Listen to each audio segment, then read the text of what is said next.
Virginia Woolf, Un cuarto propio, capítulo 3. Era descorazonador no haber traído a la tarde algún descubrimiento importante, algún hecho auténtico.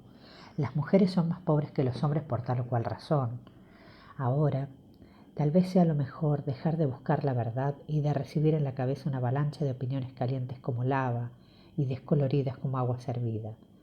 Será mejor correr las cortinas, excluir distracciones, encender la lámpara, limitar la pesquisa y pedir al historiador, al compilador de hechos, no opiniones, que nos describa bajo qué condiciones vivían las mujeres, no a través de los siglos, sino en Inglaterra, digamos, en el tiempo de Elizabeth.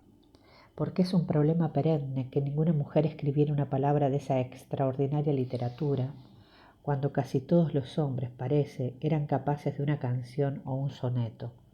Me pregunto a mí misma, ¿cuáles eran las condiciones en que vivían las mujeres?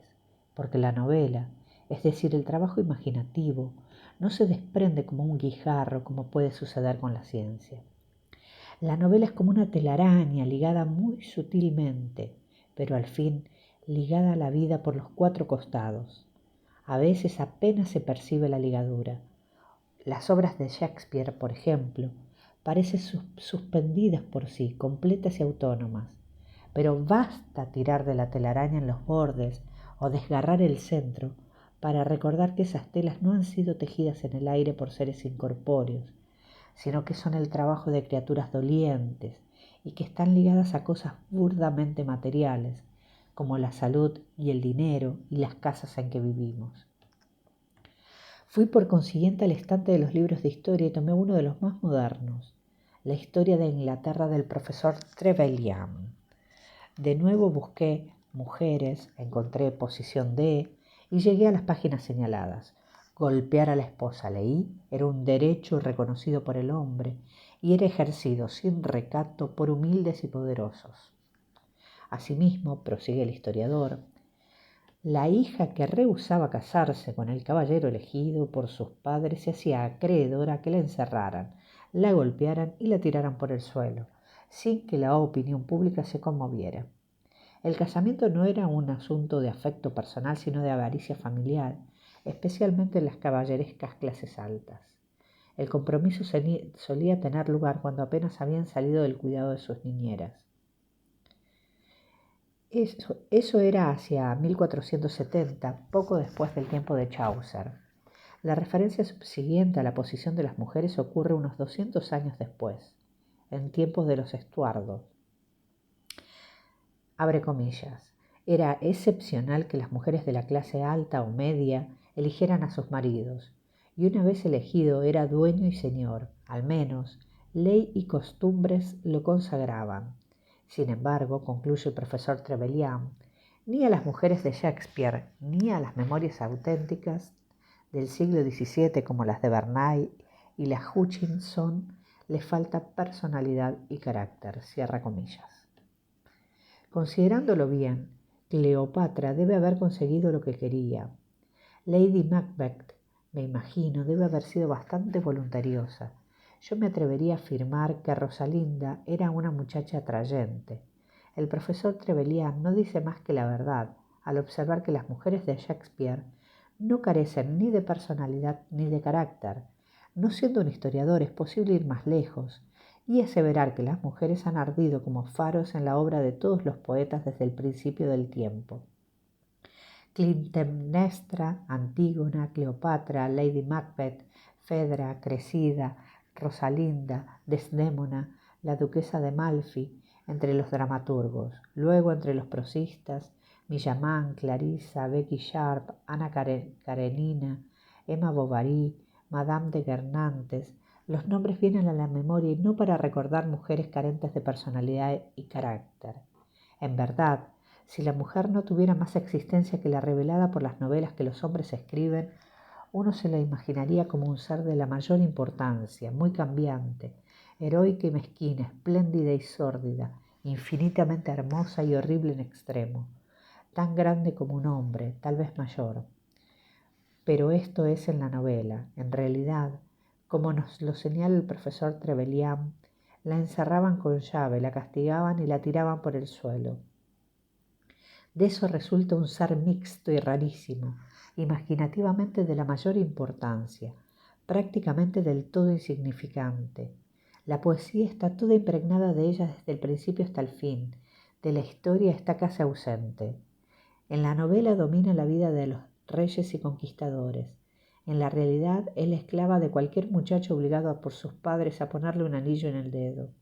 Algunas de las palabras más inspiradas, algunos de los pensamientos más hondos de la literatura caen de sus labios. En la vida real apenas sabía leer, apenas deletrear y era la propiedad de su marido. Leyendo primero los historiadores y después los poetas, uno componía un monstruo rarísimo, un gusano alado como las águilas, el genio de la vida y la belleza picando grasa en la cocina. Pero esos monstruos, aunque divirtieran la imaginación, carecen de existencia real. Para animarla debemos pensar en ella, poética y prosaicamente a la vez, no perdiendo contacto con los hechos. Que ella es Miss Martin, de 36 años de edad, vestida de azul, con un sombrero negro y zapatos oscuros, pero sin perder la vista de la literatura, que ella es un vaso atravesado y relampagueado continuamente por toda clase de espíritus y de fuerzas. Sin embargo, en cuanto uno trata de aplicar ese método a la mujer isabelina, se extingue una vía de iluminación. La escasez de hechos nos detiene. Nada minucioso sabemos de ella, nada completamente cierto y sustancial. Apenas la menciona la historia. Otra vez me volví al profesor Trevelyan para ver qué significaba la historia para él. Recorriendo los encabezamientos de los títulos vi que significaba, abre comilla, la corte feudal y los métodos de la agricultura comunal, los cirticienses, la cría de ovejas, las cruzadas, la universidad, la Cámara de los Comunes, la Guerra de los 100 años, la Guerra de las Rosas, los eruditos del Renacimiento, la disolución de los monasterios, conflicto agrario y religioso, el origen del poder marítimo inglés, la Armada Invencible, puntos suspensivos, cierra comilla, etc. De vez en cuando se habla de una mujer individual, una Isabel o una María, una reina o una gran dama. Pero era de todo imposible que una mujer burguesa, sin otra cosa que cerebro y carácter, participara en alguno de esos grandes movimientos que, combinados, integran la visión histórica del pasado. Tampoco la encontramos en las colecciones de anécdotas. Aubrey apenas la menciona. Ella no escribe nunca su biografía y raras veces tiene un diario. Nos queda apenas un manojo de cartas. No ha dejado poemas ni comedias para que la juzguemos. Lo que se requiere, pensé, y por qué no lo suministra algún estudiante de Newnham o de Girton, es un mundo de información. ¿A qué edad se casaba? Término medio, ¿cuántos chicos tenía? ¿Cómo era su casa? ¿Tenía un cuarto propio? ¿Cocinaba? ¿Era costumbre tener sirviente? Todos esos hechos deben estar perdidos en registros parroquiales y libros de cuentas. El cotidiano vivir de la mujer isabelina debe andar disperso en muchos lugares y la cuestión sería recogerlo y hacer un libro. Al buscar en los anaqueles libros que no estaban ahí, pensé que ya sería demasiada pretensión de mi parte insinuar a los estudiantes de esos colegios célebres que reescribieran la historia. Aunque confieso que me parece un poco rara tal como es, irreal, desnivelada, pero ¿por qué no agregar un suplemento a la historia, dándole, claro, algún nombre más modesto para que las mujeres pudieran figurar sin impropiedad? Porque en las vidas de los grandes uno las suele vislumbrar siempre escurriéndose en el fondo del cuadro, ocultando, me suele parecer, un guiño, una sonrisa, quizás una lágrima. Y, a fin de cuentas, ya tenemos bastantes biografías de Jane Austen. Tal vez no es imprescindible estudiar de nuevo la influencia de las tragedias de Jonah Bale en la poesía de Edgar Allan Poe. En cuanto a mí, nada me importaría que los domicilios y querencias de Mary Russell Mitford fueran clausuradas al público por 100 años. Pero lo deplorable, continué, volviendo a investigar los estantes, es que nada se sepa de las mujeres antes del siglo XVIII. Me falta un modelo para estudiarlo de todos lados. Aquí estoy preguntándome por qué las mujeres no hicieron versos en la época isabelina, y ni siquiera sé si las educaban, si se les enseñaba a escribir, si tenían sus salas propias. ¿Cuántas mujeres tenían hijos antes de los 21 años? ¿Qué hacían desde las 8 de la mañana hasta las 8 de la noche? Es evidente que no tenían dinero. Según el profesor Trevelyan, se las casaba sin consultarlas, antes de abandonar la nursery, a los 15 o 16 años probablemente. Hubiera sido lo más raro, pensé, que una de ellas se hubiera puesto a escribir las piezas de Shakespeare, y me acordé de aquel señor anciano que ahora está muerto, pero antes, me parece, era obispo, que declaró que era imposible que una mujer pasada, presente o futura poseyera el genio de Shakespeare. Escribió a los diarios sobre eso. También dijo a una señora que le había pedido información que los gatos no van al cielo aunque tienen, agregó, sus especies de almas. ¡Cuánto pensamiento nos ahorraban esos viejos señores! ¿Cómo a su mera proximidad se alejaban los confines de la ignorancia? Los gatos no van al cielo. Las mujeres no pueden componer las piezas de Shakespeare. Sea lo que fuera, no pude dejar de pensar, mirando las obras de Shakespeare en el estante, que el obispo tenía razón. Hubiera sido imposible, completa y enteramente imposible, que una mujer compusiera las piezas de Shakespeare en el tiempo de Shakespeare. Imaginemos, ya que los hechos son tan difíciles de atrapar, ¿qué hubiera sucedido si Shakespeare hubiera tenido una hermana maravillosamente dotada, llamada la Judith, supongamos? Shakespeare iba, es muy probable, su madre era una heredera, a un liceo donde aprendería latín, Ovidio, Virgilio y Horacio, y los elementos de la gramática y de la lógica. Era, ¿quién no lo sabe?, un muchacho travieso que robaba conejos, tal vez mató un ciervo, y tuvo, antes de lo debido, que casarse con una mujer de la vecindad, que le dio un hijo, también antes de lo debido. Esa aventura lo llevó a Londres a buscar fortuna. Tenía, parece, inclinación por el teatro. Empezó cuidando caballos en la puerta. Pronto consiguió trabajo en el teatro, tuvo éxito como actor y vivió en el centro del universo, frecuentando a todo el mundo, conociendo a todo el mundo, ejerciendo su arte en las tablas, ejercitando su agudeza en las calles y haciéndose admirar hasta en el Palacio Real. Mientras tanto, su bien dotada hermana, supongamos, se quedaba en casa. Era tan audaz, tan imaginativa, tan impaciente de ver el mundo como él, pero no la mandaron a la escuela, no tuvo oportunidad de aprender gramática y lógica, menos aún de leer a Virgilio y Horacio. Hojeaba de vez en cuando un libro, uno de su hermano, quizás, y leía unas cuantas páginas.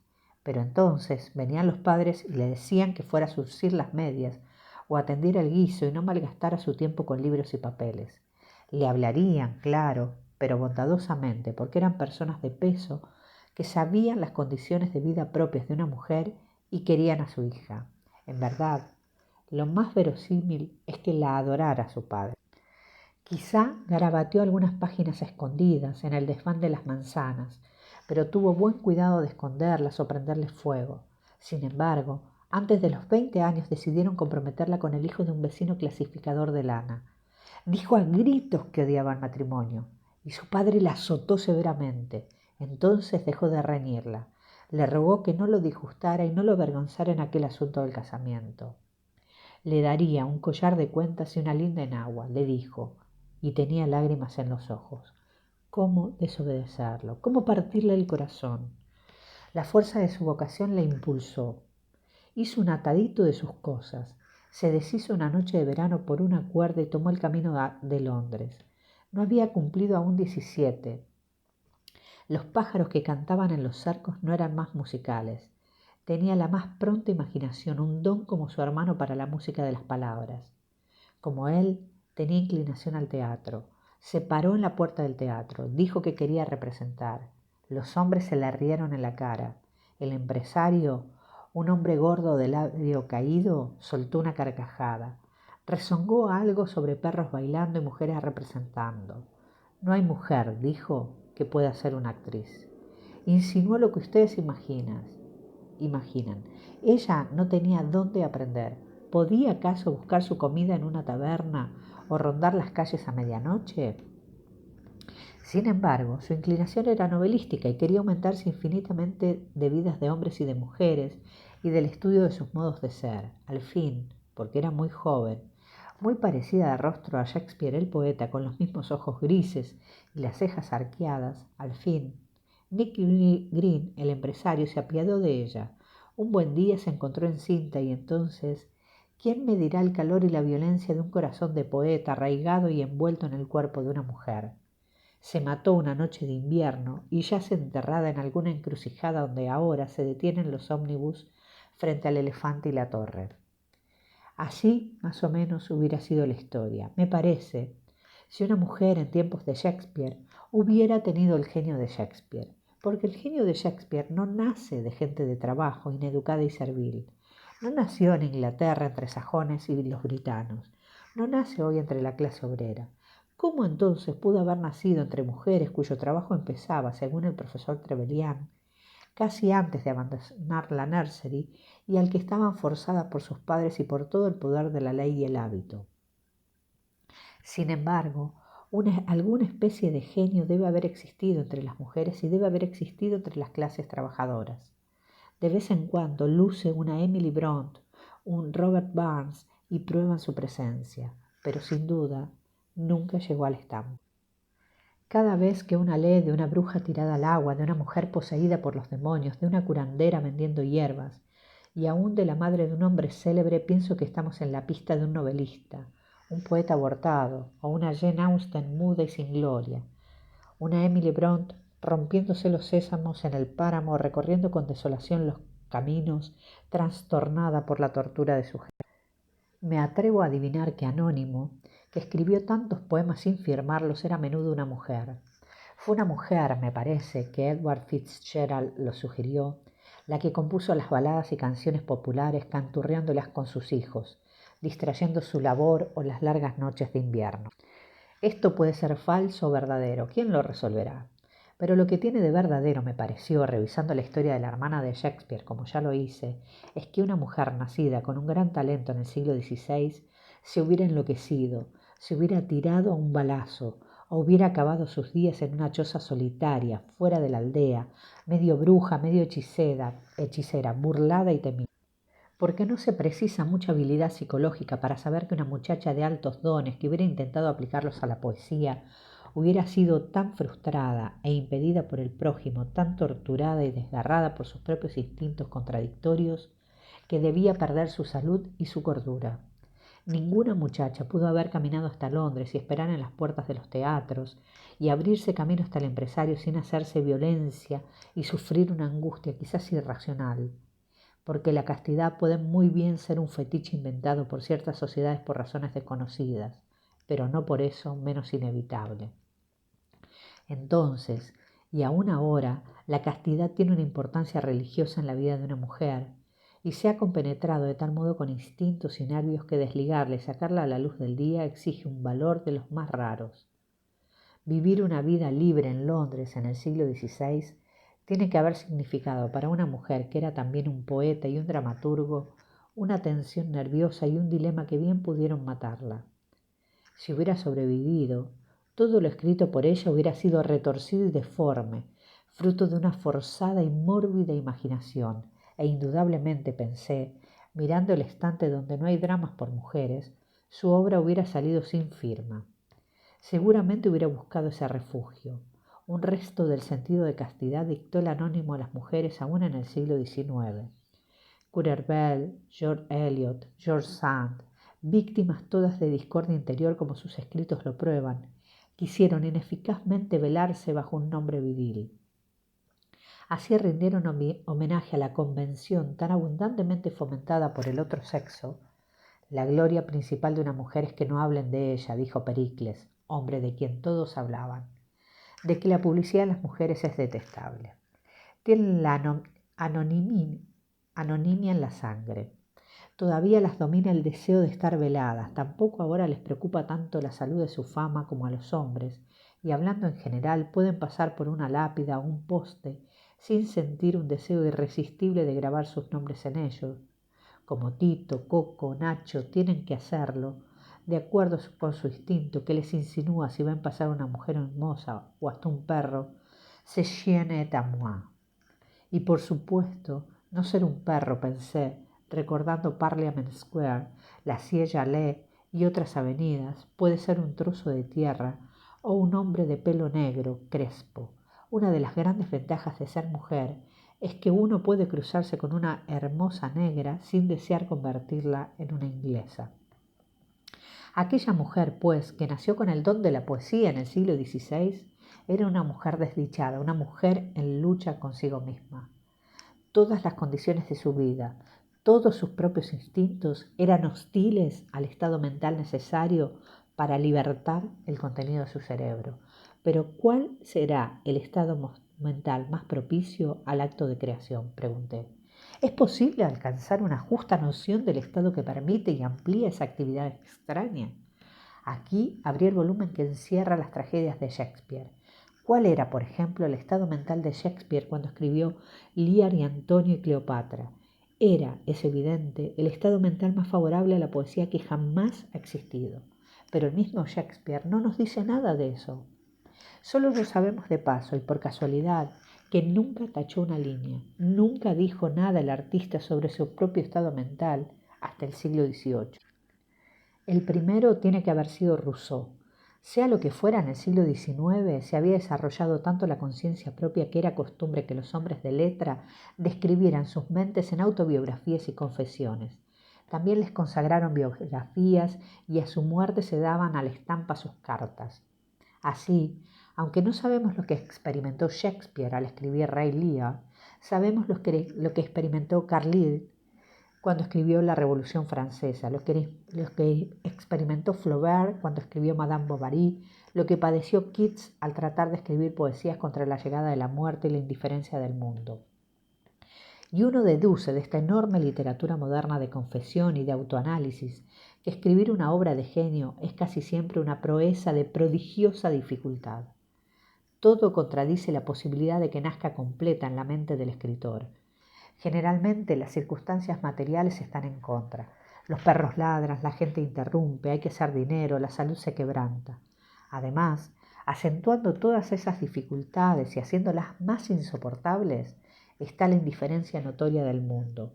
El mundo no pide a las personas que escriban poemas y novelas e historias, no los precisa. No le importa que Flaubert encuentre la palabra justa o que Carlyle verifique escrupulosamente los hechos. Claro, no paga lo que no precisa. Y así el escritor, Keats, Flaubert, Carlyle, sufren, sobre todo en los años creadores de la juventud, toda clase de distracción y descorazonamiento. Una imprecación, un grito de agonía surge de esos libros de análisis y de confesión. Grandes poetas muertos en su miseria, tal es el leitmotiv de su canto. Si a pesar de todo algo resulta, es un milagro y probablemente ningún libro nace íntegro y válido como fue concebido. Pero para las mujeres, pensé, mirando los anaqueles vacíos, esas dificultades han sido infinitamente más formidables. En primer lugar, tener un cuarto propio, entre paréntesis, de un cuarto quieto, de un cuarto a prueba de ruido, ni hablemos, cierra paréntesis. Era de todo punto de vista imposible, salvo que sus padres fueran excepcionalmente ricos o nobilísimos, hasta principios del siglo XIX. Como su pensión para alfileres, que dependía de la buena voluntad de su padre, apenas bastaba para vestirla, le estaban vedados esos alivios que proporcionaban a Keats o a Tennyson o a Carlyle, todos pobres, una excursión a pie, un viajecito a Francia, o el alojamiento privado que, por miserable que fuera, los defendía de los reclamos y tiranías familiares. Las dificultades materiales eran enormes, y las inmateriales aún peores. Esa indiferencia pública que Keats, Flaubert y otros hombres de talento encontraron tan difícil de soportar, era en su caso no indiferencia sino hostilidad. El mundo no le decía lo que a los hombres. Escriban si quieren, no me importa, le decía con una carcajada. ¿Escribir? ¿Para qué escribir? Aquí podían ayudarnos los psicólogos de Newnham y de Girton, pensé, volviendo a mirar los claros en los estantes. Porque ya es hora de que se mida el efecto del desaliento en el espíritu del artista, como he visto medir por una compañía lechera el efecto de la leche común y de la leche grado A en el cuerpo de una rata. Tenían 2 ratas en 2 jaulas vecinas, y de las 2 una era furtiva, tímida y chica, y la otra lustrosa, grande y audaz. ¿De qué alimentamos a las mujeres que son artistas?, me pregunté, recordando, supongo, aquella cena de ciruelas y crema. Para contestar esa pregunta me bastaba abrir el diario de la tarde y leer que Lord Birkenhead opina, pero realmente no voy a molestar en copiar la opinión de Lord Birkenhead sobre lo que las mujeres escriben. Dejaré en paz lo que dice Leanne Inge. Dejaré que el especialista de Harley Street despierte con sus vociferaciones los ecos de Harley Street sin que se me erice un pelo ni en mi frente. Citaré, sin embargo, a Mr. Oscar Browning, porque Mr. Oscar Browning fue alguna vez una gran figura en Cambridge y solía tomar examen a los estudiantes en Girton y en Newhaven. Mr. Oscar Browning solía declarar que su impresión después de recorrer los temas presentados era que, aparte de las clasificaciones que él daba, la mejor de las mujeres era intelectualmente inferior al peor de los hombres. Después de esa declaración, Mr. Browning volvió a su departamento, y este episodio es el que nos hace creerlos y les da cierta majestad y relieve. Volvió a su departamento y encontró a un caballerizo tirado en el sofá, un mero esqueleto de mejillas lívidas y cavernosas, de dientes negros y, al parecer, privado del uso de sus miembros. «Es Arturo», dijo Mr. Browning. «Es de veras un gran muchacho y de mente muy elevada. Siempre me ha parecido que esas dos imágenes se completan, y felizmente en esta época de biografía las dos imágenes se completan tan bien que nos permiten interpretar las opiniones de los grandes hombres, no solo por lo que dicen, sino por lo que hacen». Pero, aunque esto ahora es posible, opiniones como esas viniendo de los labios de gente importante deben haber sido asaz formidables hace 50 años. Supongamos que un padre, impulsado por los motivos más elevados, no quería que su hija abandonara el hogar para ser escritora, pintora o estudiante. Ve lo que dice Mr. Browning, diría, y no solo Mr. Oscar Browning, sino la Saturday Review y también Mr. Gregg. Abre comillas. «Lo fundamental en las mujeres», decía Mr. Gregg enfáticamente, «es que la mantienen los hombres y que ellas lo sirven». Cierra comillas. Había una enorme masa de opinión masculina de que nada podía esperarse de las mujeres intelectualmente. Aunque su padre no leyera en voz alta esas opiniones, cualquier muchacha las podía leer ella sola, y esa lectura, aún en el siglo XIX, tiene que haber disminuido su vitalidad e influido profundamente en su obra. Siempre esa afirmación, «no puedes hacer esto, eres incapaz de hacer aquello», que era preciso refutar o eludir.